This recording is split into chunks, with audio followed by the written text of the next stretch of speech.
সকাল সকাল ঘুমিয়ে আছি।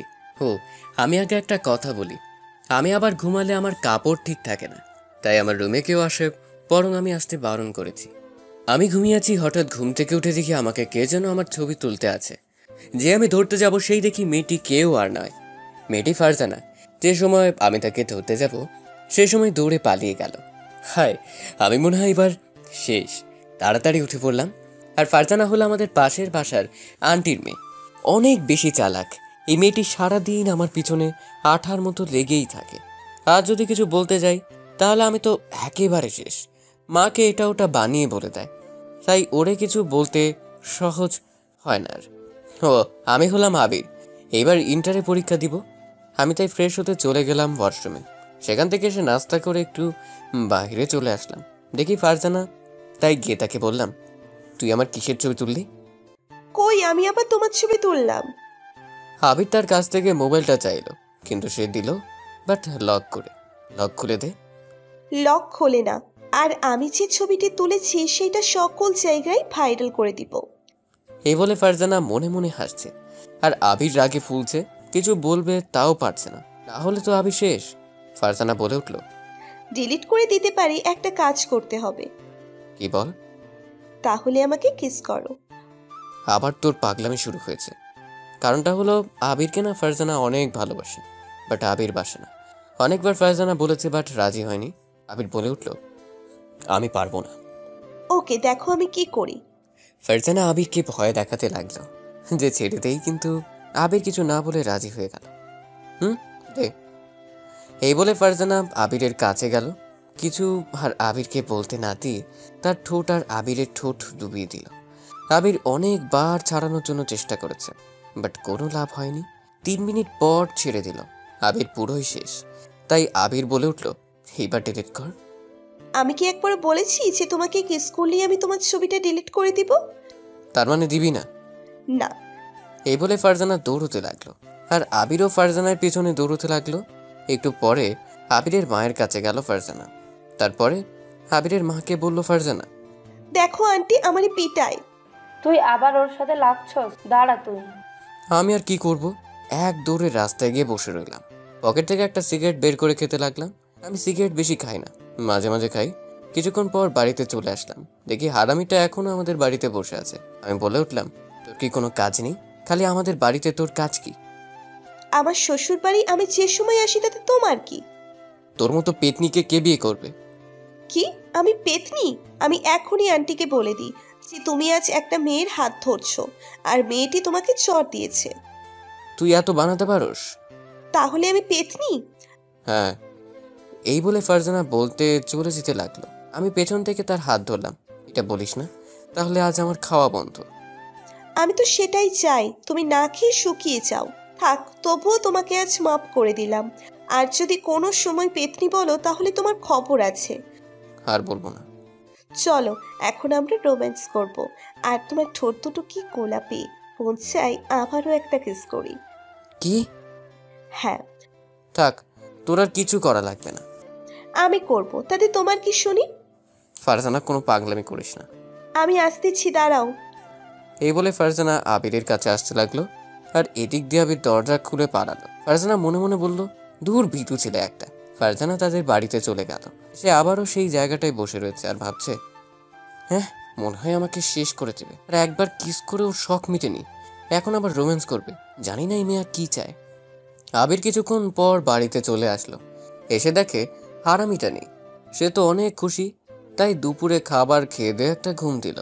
বিকেলে ভালো লাগছিল না, তাই ফেসবুক চালাতে লেগে গেল। একটু পরে ফারজানা আসলো। এসে দেখে আবির ফেসবুক চালাচ্ছে আর মেয়েদের সাথে চ্যাটিং করছে। তা দেখে ফারজানা আবিরের মোবাইলটা ধরে ঠাস। তোরে বলছি না কোনো মেয়ের সাথে চ্যাটিং করবি না, আর তুই নীলপরি আইটি মেয়েটার সাথে চ্যাটিং করলি কেন?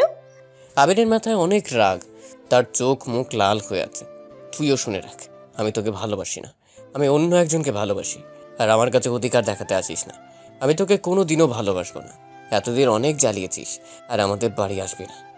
ফারজানের চোখের পানি টলমল করছে, মুখ লাল হয়ে আছে। ফারজানা কিছু না বলেই চলে গেল। এদিকে আবিরও বাড়ি থেকে নেমে গেল, রাস্তায় গিয়ে একা একা বসে আছে। আবিরেরও কিছু ভালো লাগছিল না।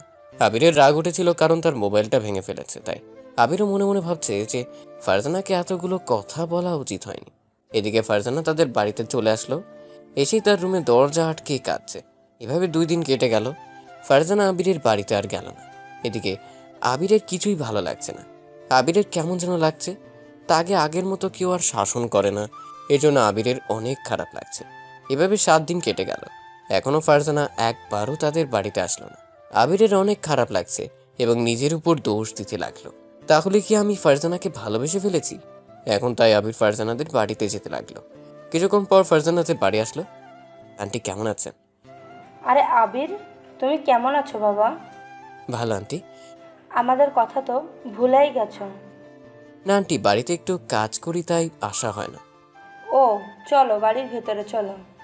আবির বলে উঠলো, আন্টি ফারজানা কই? দেখো বাবা, ফারজানা আগের মতো বাড়ি থেকে বের হয় না, সারাদিন দরজা আটকিয়ে রাখে আর খাওয়া দাওয়া বেশি করে না। আবির গিয়ে ফারজানাকে ডাক দিল, কিন্তু ফারজানা দরজা খুলতে চাইছিল না।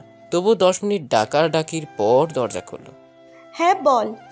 আবির দেখতে পেল তার চোখের চারপাশ কালো দাগ হয়ে গেছে, হয়তো মেয়েটি অনেক কেঁদেছে। আবির বলে উঠল, চেহারা কি করেছিস? ফারজানা কোনো উত্তর দিল না। ফারজানা বলল, কিছু বলবি? তাহলে বলে চলে যা। বলল কি মানে? তোর সাথে আমার কথা আছে, চল খাটে গিয়ে বসি। তারপর খাটে গিয়ে দুজনে বসলো। আবির বলে উঠল, আই এম সরি, সেদিন যা বলেছি তার জন্য। দেখ, আমার মাথায় অনেক রাগ উঠেছিল, তাই তোকে অনেক কথা বলেছি, দয়া করে মাফ করে দে। ফারজানা কিছু বলল না, চুপ হয়ে বসে রইল। আবির আবার বলে উঠল, সরি তো। তোর তো কোনো দোষ ছিল না, সব দোষ আমার ছিল। তোদের বাড়িতে যদি না যেতাম তাহলে এটা আর হতো না, তাই তো তোদের বাড়িতে আর চাই না। এভাবে বলিস না, সব দোষ তো আমারই। আমি কিছু মনে করিনি। আচ্ছা, তো জিএফ কেমন আছে? জিএফ আসবে কোথা থেকে? ওইটা আমি রাগের মাথায় বলেছি। তুই আমারে এত কষ্ট দিয়েছিস কেন? তোর জিএফ এর কথাটা শুনে আমি অনেক কেঁদেছি। এত কষ্ট কোনো দিন হয়নি। তুই আর আমার সাথে কথা বলবি না। সরি তো। সরি বললে হবে না, তো কি করতে হবে? প্রপোজ করতে হবে। ফুল পাবো কোথায়? জানি না। আবির এই বলে তার পকেটে একটা কলম ছিল, সেটা দিয়ে প্রপোজ করলো। হাঁটু গেড়ে বসে পড়লাম, তাই বলতে লাগলাম, কি পাগলি, ধরবে কি পাগলটার হাতটা? জীবনের চেয়েও বেশি ভালোবাসি, অনেক বেশি ভালোবাসি তোমায়। I love you. আমি তো ধরতে চেয়েছি এই পাগলটার হাতটা অনেক আগে থেকেই। আমিও ভালোবাসি শুধু তোমাকে। I love you too. এই বলে আবিরকে ফারজানা জড়িয়ে ধরলো, আর আবিরও তাকে জড়িয়ে ধরলো এবং আবির তার কপালে একটা চুমু খেলো। ফারজানা বলে উঠল, আমাকে আরো শক্ত করে জড়িয়ে ধরো। এভাবে জড়িয়ে ধরার পর কিছুক্ষণ পর ছেড়ে দিল। আবির বলল, চলো তোমাকে নিয়ে পার্কে ঘুরতে যাব। ফারজানা এক পায়ে রাজি হয়ে গেল। ওকে, আমি যাব।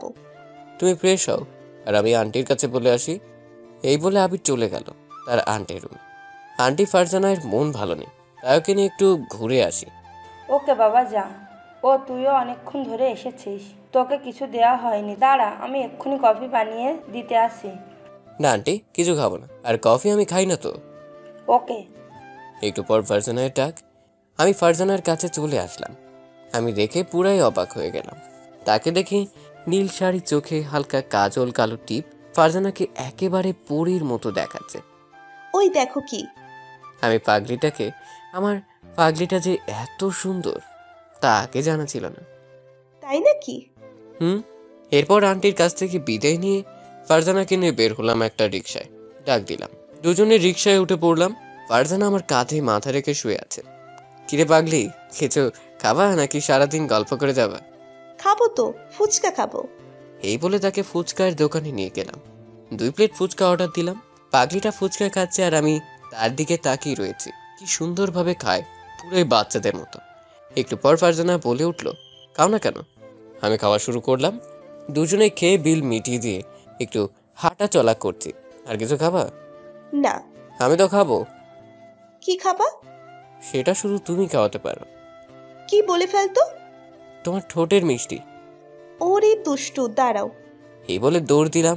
এক দৌড়কে পার্কে গেটে এসে পড়ি। একটু পর দেখি পাগলিটা এসে পড়েছে। আমি বললাম, সরি বাবু।